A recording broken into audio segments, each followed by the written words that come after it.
Welcome to Brahmatra Jatiya Vidyalaya. I am fine and hope you all are fine by the grace of Almighty.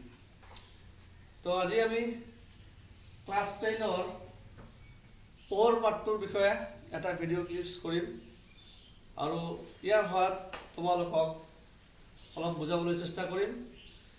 যদি কিবা problem থাকে তোমাদেৰ বুঝোতে বা তোমাতে হেৰি কৰিব পৰা মোৰ পাৰ্সোনাল হোৱাটছআপ নম্বৰত কমেন্টছ কৰিব পৰা বা এই গ্ৰুপত দিলেও হ'ল, তেতিয়া আৰু ভালকৈ মই তোমাক বুজাবলৈ চেষ্টা কৰিম। ঠিক আছে।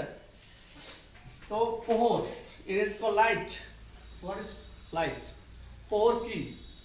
আমি অলৰেডি ক্লাছ 8ত পঢ়ি আহিছোঁ অলপ থুলমূলভাৱে, হয়নে?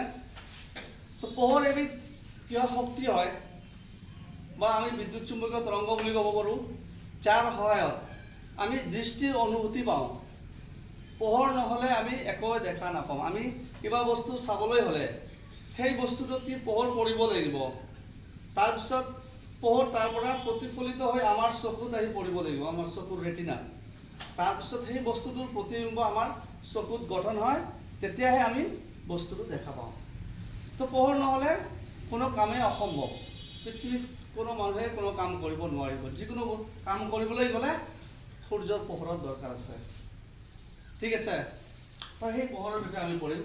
তো ই এক প্ৰকাৰ শক্তি হয় যিয়ে আমাক দৃষ্টিৰ অনুভূতি যোগায় বা ই এক প্ৰকাৰ বিদ্যুৎ চুম্বকীয় তৰংগ হয়। তো যেহেতু আমি 10 মিনিটৰ বা 11 মিনিটৰ ওপৰত ভিডিঅ' কৰিব নোৱাৰিম, তো থুলমূলভাৱে মই এটা ইয়াৰ বিষয়ে আলোচনা কৰিম। ঠিক আছে। তহঁতে বুজিবলৈ চেষ্টা কৰিবা। তো পোহৰৰ যেহেতু পোহৰ আছে, তো পোহৰৰ নিশ্চয় ধৰ্ম আছে। তাৰ আগত এটা কথা কি ক'লো আমি, পোহৰ এক প্ৰকাৰ শক্তি বা ই এক প্ৰকাৰ বিদ্যুৎ চুম্বকীয় তৰংগ।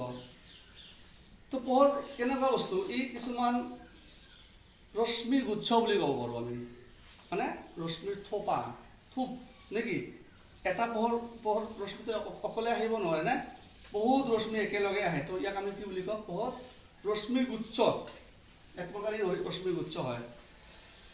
তো ৰশ্মিবিলাক কিহেৰে গঠিত? পোহৰ ৰশ্মিবিলাক আমি অলৰেডি অলপ ডিছকাছ কৰিছিলোঁ ইয়াৰ আগত। তো ৰশ্মিবিলাক কি হয়? ফোটন কণিকাৰে গঠিত। সূৰ্যৰ ৰশ্মি কিহেৰে গঠিত? ফোটন কণিকাৰে। ঠিক আছে। তো পোহৰ ৰশ্মি নিশ্চয় কিবা ধৰ্ম থাকিব লাগিব। প্ৰত্যেকটো বস্তুৰে কি ধৰ্ম আছে? কিবা নহয় কিবা এটা ধৰ্ম আছে। পদাৰ্থৰ ধৰ্ম থাকেনে নাই? ঠিক তেনেকৈ পোহৰৰ কি আছে? ধৰ্ম আছে। কি হয়? পোহৰ সদায় কি হয়? সৰল ৰৈখিক পথেৰে গতি কৰে। পোহৰ ৰশ্মিবিলাক কি কৰে? সদায় সৰল ৰৈখিক ষ্ট্ৰেট লাইনত কি কৰে? গতি কৰে। ঠিক আছে। একচুৱেলি ষ্ট্ৰেট লাইন নহয়। যেতিয়া তহঁতে আপাৰ ক্লাছত যাবা তেতিয়া গম পাবা ই একচুৱেল তৰংগৰ আকাৰত গতি কৰে না। ইয়াক যদি আমি এভাৰেজ লৈ লওঁ তেতিয়াহে আমি সৰল ৰৈখিক পথ পাওঁ। ঠিক আছে। পিছত পাবা এইবিলাক। তো ই সদায় সৰল ৰৈখিক পথেৰে গতি কৰে।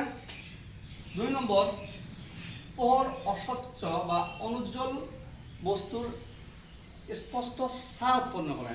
এইটো এটা কি বস্তু হয়? অস্বচ্ছ বস্তু না, বা আমি কি কওঁ এইটো অনুজ্জ্বল। তো এইটো কি কৰিব? ছাঁ উৎপন্ন কৰিব নাই? চাপ'জ ইয়াত লাইটৰ ৰশ্মি আহি আছে নাই? আমি যদি ইয়াৰ লাইটৰ সন্মুখত ধৰোঁ, এটা কি হ'ব? এটা ইয়াৰ ছাঁ এটা উৎপন্ন হ'ব। তেনেহ'লে পোহৰে কি কৰে? অস্বচ্ছ বা অনুজ্জ্বল বস্তুৰ ছাঁ উৎপন্ন কৰে। ঠিক আছে। 3 নম্বৰ, পোহৰ এটা বিদ্যুৎ চুম্বকীয় তৰংগ, ক'লো মই অলপ আগত, আৰু ই অতিক্ৰমণ কৰিবলৈ কোনো মাধ্যমৰ প্ৰয়োজন নহয়। কোনো মাধ্যমৰ দৰকাৰ নহয় ইয়াক। চাপ'জ সূৰ্যৰ পৰা কি আহে? ৰশ্মি আহে নাই? আমাৰ এটা নিৰ্দিষ্ট ৰেঞ্জ আছে, সেই ৰেঞ্জতে বায়ু আছে, বায়ু মাধ্যম বুলি ক'ব পাৰোঁ। তাৰ ওপৰত কি বায়ু আছেনে নাই? নাই, শূন্য মাধ্যম। তাৰমানে পোহৰ শূন্যৰ মাজেদিও গতি কৰিব পাৰে। তো ইয়াৰ পৰা আমি এনেকৈ ক'ব পাৰোঁ যে পোহৰ গতি কৰিবলৈ কোনো মাধ্যমৰ প্ৰয়োজন নহয়।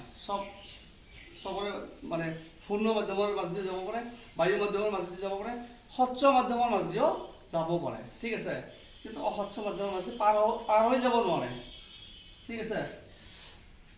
তাৰপিছত যিহেতু পোহৰ এবিধ কি হয়? ৰশ্মি উৎস, আৰু ই যেতিয়া গতি কৰে নিশ্চয় ইয়াৰ এটা দ্ৰুতি থাকিব লাগিব।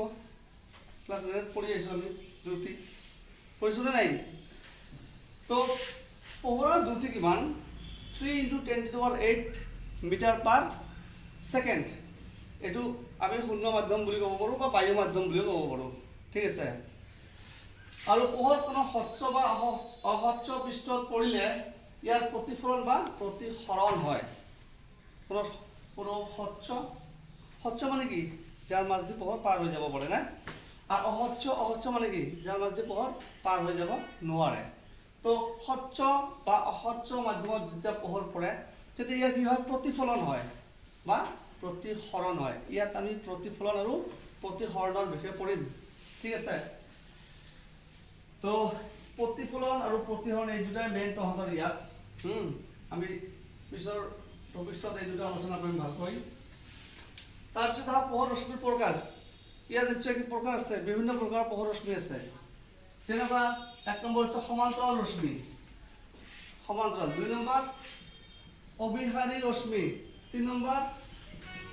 অপসাৰী ৰশ্মি সমান্তৰাল ৰশ্মি আমি জানো সমান্তৰাল ৰেখা যেনেকুৱা হয়নে তো ৰশ্মিবিলাক যদি সমান্তৰালভাৱে গতি কৰে পোহৰৰ ৰশ্মিবিলাক যদি সমান্তৰালভাৱে গতি কৰে তেতিয়া আমি তাক কি ক'ম সমান্তৰাল ৰশ্মি ঠিক আছে আৰু অভিসাৰী ৰশ্মি কি যদি পোহৰ ৰশ্মিবিলাক কোনো এটা বিন্দুত গৈ লগ লগা যেন মনে হয় পোহৰ ৰশ্মিবিলাক কোনো এটা নিৰ্দিষ্ট বিন্দুত গৈ যদি লগ লাগে বা লগ লগা যেন মনে হয় তেতিয়া আমি কি ক'ম তাক অভিসাৰী ৰশ্মি আৰু ৩ নম্বৰ অপসাৰী ৰশ্মি পোহৰ ৰশ্মিবিলাক যদি কোনো এটা নিৰ্দিষ্ট বিন্দুৰ পৰা ওলাই যায় বা ওলাই যোৱা যেন মনে হয় নে বা ওলাই যোৱা যেন লাগে তেতিয়া আমি তাক কি বুলি ক'ম অপসাৰী ৰশ্মি তো পোহৰৰ ৰশ্মি ৩ প্ৰকাৰৰ হয় ঠিক আছে তো আমি ইয়াৰ পিছত নেক্সট আমি পোহৰৰ প্ৰতিফলন কি সেইটোৰ বিষয়ে আমি আলোচনা কৰিম ঠিক আছে তো চোৱা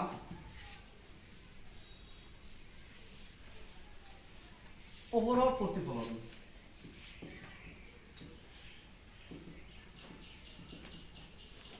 পোহৰৰ প্ৰতিফলন reflection of light পোহৰৰ প্ৰতিফলন পোহৰৰ প্ৰতিফলনটো কি হয় পোহৰ যদি কোনো এটা মাধ্যমত পৰি সেই একে মাধ্যমত ঘূৰি যায় নে তেতিয়া আমি তাক কি বুলি ক'ম পোহৰৰ প্ৰতিফলন সাপোজ এইটো এটা সাপোজ অস্বচ্ছ মাধ্যম নেকি সাপোজ পোহৰ ৰশ্মি আমি এটা ৰশ্মি ল'ম ইয়াত এটা ৰশ্মি ল'ম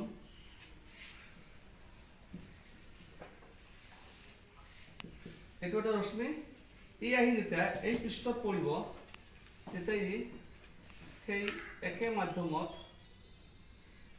কি হ'ব ঘূৰি যাব তেতিয়া আমি ইয়াক কি বুলি ক'ম পোহৰৰ প্ৰতিফলন ঠিক আছে কোনো এটা মাধ্যমত পৰি সেই একে মাধ্যমত ঘূৰি যোৱাকে আমি পোহৰৰ কি বুলি ক'ম প্ৰতিফলন এইটো হৈছে অস্বচ্ছ পৃষ্ঠ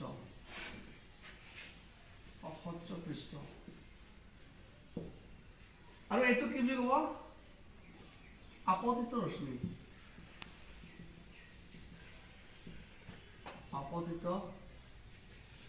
ৰশ্মি বা ইনসিডেন্ট ৰে আৰু এইটো প্ৰতিফলিত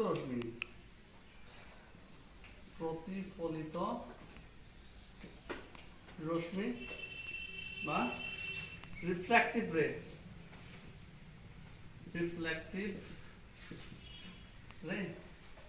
ঠিক আছে আৰু যিটো বিন্দুত পৰিব সেইটো কয় আপতন বিন্দু